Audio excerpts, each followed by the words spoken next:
Assalamualaikum warahmatullahi wabarakatuh. Saya akan menjawab pertanyaan kelompok 1.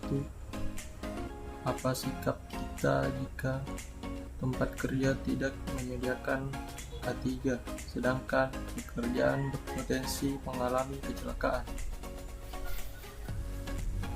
Seperti dalam undang-undang, jika terjadi pelanggaran terhadap undang-undang keselamatan dan kesehatan kerja, misalnya pengusaha tidak menyediakan alat keselamatan kerja atau perusahaan tidak memeriksakan kesehatan dan kemampuan fisik pekerja, maka akan menghadapi ancaman pidana. Undang-undang ini membuat ancaman pidana kurungan paling lama 1 tahun atau pidana. Menurut saya, sikap yang harus dilakukan adalah dengan melaporkan kepada pihak yang berwenang. Tidak boleh menganggap remeh perkara seperti ini.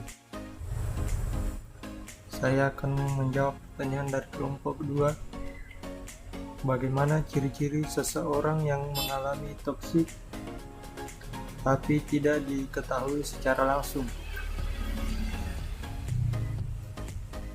Ada gejala-gejala yang dialami seseorang yang terkena mengalami toksik di tempat kerja, yaitu pertama, penyakit kulit, alergi dan asma, penyakit hati, penyakit jantung dan tekanan darah tinggi, kantong empedu dan batu ginjal, pengerasan saluran darah, sakit persendian dan tulang linu, tumor, demam dan perut kembung, kerusakan gigi, perut kembung, sembelit, terlalu gemuk atau kurus.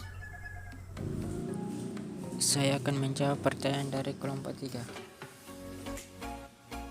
Jelaskan ciri-ciri apa saja yang menandakan lingkungan kerja kita bersifat toksik. Yang pertama, kerja dapat dilihat dari mereka yang memanfaatkan posisinya sebagai atasan untuk menindas mereka yang ada di bawah kendalinya. Yang kedua, pimpinan otoriter. Pimpinan figur dengan kualitas tersebut akan membuat karyawan dari berbagai level menjadi termotivasi untuk memberikan kinerja terbaik.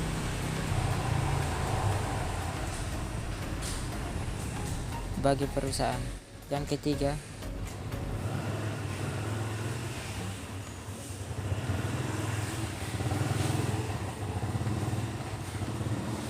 tidak berfungsinya regulasi. Jika suatu perusahaan tidak menjalankan atau tidak mematuhi regulasi yang diterapkan, maka hal tersebut berpotensi pada tidak berkembangnya suatu perusahaan. Yang keempat, work overload.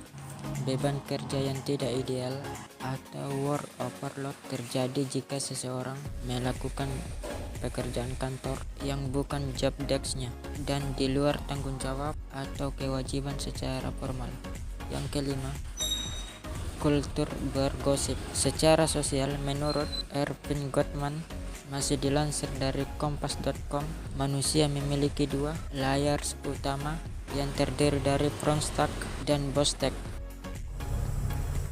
Saya akan menjawab pertanyaan dari kelompok 4. Apakah Anda ada dampak positif dan negatif mengenai toksikan di tempat kerja? Menurut saya, dampak positifnya adalah toksikologi sangat bermanfaat untuk memprediksi atau mengkaji akibat yang berkaitan dengan bahaya toksik pada manusia dan lingkungannya. Toksikologi merupakan salah satu cabang ilmu pengetahuan yang amat luas penerapannya dalam kehidupan sehari-hari dan di tempat kerja.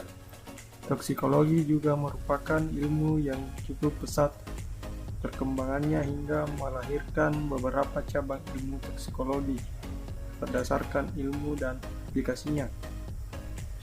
Dampak negatifnya ialah toksikan, terutama yang ada di tempat kerja, sangat beragam baik dalam jenis maupun bentuknya. Berikut beberapa contoh penyebab penyakit toksikan yang ada di tempat kerja. Pertama, seseorang yang mengalami penyakit yang disebabkan oleh logam seperti Pb, Hg, dan sebagainya. Penyakit yang disebabkan oleh pelarut atau solvent, misalnya hidrokarbon alifatik, aromatik, bersubstitusi, benzena, dan sebagainya. Dan penyakit yang disebabkan oleh gas, antara lain CO dan sebagainya.